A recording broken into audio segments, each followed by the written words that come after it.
When Sheriff Thomas Vance stood on the porch of the Miller farm holding a pair of rusted handcuffs, he didn't just take an old man's freedom. He took 50 years of blood, sweat, and soil. Arthur Miller was 72, his knuckles swollen from decades of steering heavy wooden plows through stubborn clay, his eyes dimmed by cataracts, but his mind sharp enough to know when a man was walking into a trap. "Arthur Miller, you're under arrest for arson and second-degree murder," Vance had announced, his booming voice echoing across the silent valley. The surrounding townspeople, gathered near the property line, watched in stunned silence as the old man was led away in the back of a black patrol car. The air was thick with the scent of pine and burnt oak, carrying the lingering smell of the disaster that had struck the neighboring Henderson barn just 48 hours earlier. The story was simple, neat, and entirely terrifying. Someone had set fire to the vast timberlands owned by the Henderson Logging Syndicate, and the blaze had trapped old Elijah Henderson inside his workshop. The town wanted blood, and Sheriff Vance was more than happy to supply a monster. To anyone looking from the outside, the evidence against Arthur was damningly precise. A scorched gas can bearing Arthur's unique initials, scratched into the tin handle with a pocketknife decades ago, had been recovered directly from the ashes of the Henderson workshop.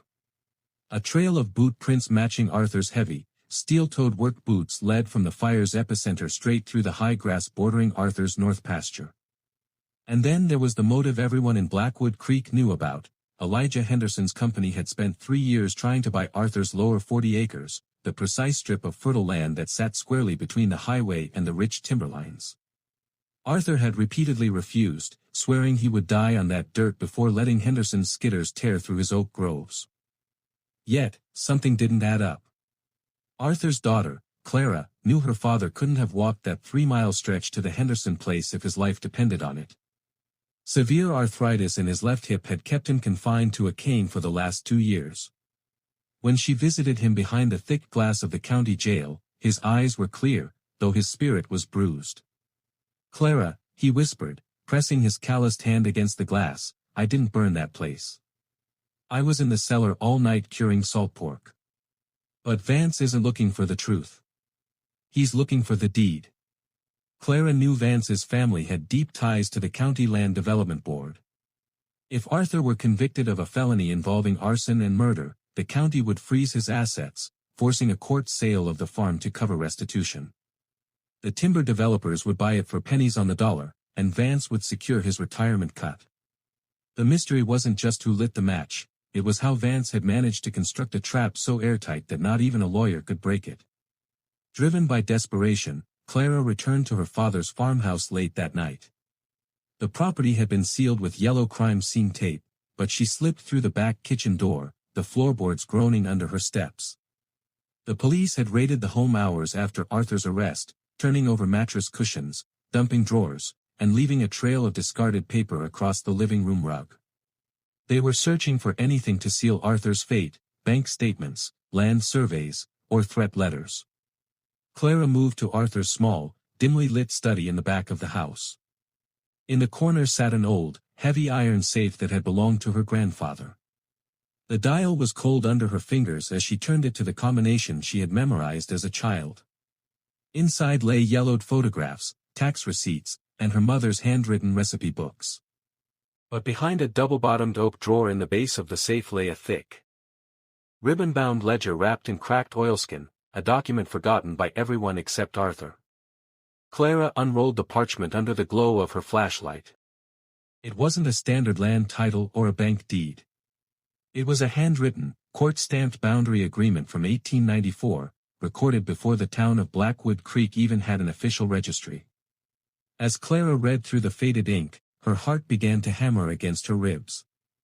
Vance had built his entire frame up on a single crucial assumption about where Arthur's land ended and the county timberline began. But this forgotten paper revealed a secret that changed everything. When the trial convened 3 weeks later in the packed county courthouse, Sheriff Thomas Vance sat at the prosecution table with a calm, triumphant smirk. He laid out the evidence with surgical precision, the gas can, the boot prints, and the long-standing feud over the lower 40 acres. The jury looked grim, and the judge seemed ready to hand down a life sentence without hesitation. When the defense called Clara to the stand, Vance adjusted his badge, expecting nothing more than a tearful plea for mercy from a desperate daughter. Instead, Clara pulled the ribbon-bound oilskin package from her bag and laid the 1894 boundary agreement before the court. Sheriff Vance claims my father set fire to the Henderson workshop on the morning of the 12th, entering through the north pasture border. Clara spoke, her voice ringing clear through the silent room. And his department recovered the gas can from what he called Henderson corporate property. She gestured toward the ancient document. What Sheriff Vance failed to realize when he staged that crime scene is that according to the original, unamended 1894 territorial charter, the north pasture border doesn't belong to the logging company. In fact, due to an old river diversion clause, the land where the workshop stood, and where the timber company built their facility, has legally belonged to the Miller family farm for over a century. A murmur rippled through the gallery. Sheriff Vance's smirk instantly vanished, his face turning pale. Why does that matter? Clara continued, turning directly to the jury. Because 2 days before the fire, Sheriff Vance himself filed a private real estate application to buy that exact parcel under a dummy corporation. He knew the land contained an untapped natural spring that made it worth millions. But because he didn't check the historical territorial charter, he planted evidence on land my father owned, made a fraudulent purchase attempt on property he had no right to sell, and inadvertently recorded his own patrol car's GPS hovering at the crime scene an hour before the fire was even reported, on my father's private property without a warrant. The courtroom exploded into chaos. The judge called an immediate recess, demanding Sheriff Vance's logbooks and the internal registry records. The state prosecutor, realizing the trap Vance had walked into, dropped all charges against Arthur Miller on the spot. Federal marshals arrived by late afternoon, placing Sheriff Vance in the very same handcuffs he had snapped around Arthur's wrists 3 weeks prior. Vance's elaborate scheme to ruin an old farmer had backfired completely. His arrogance led him to overlook a century-old piece of history preserved in a dusty iron safe. By evening, the news crews had cleared out, and the quiet valley settled back into its peaceful rhythm.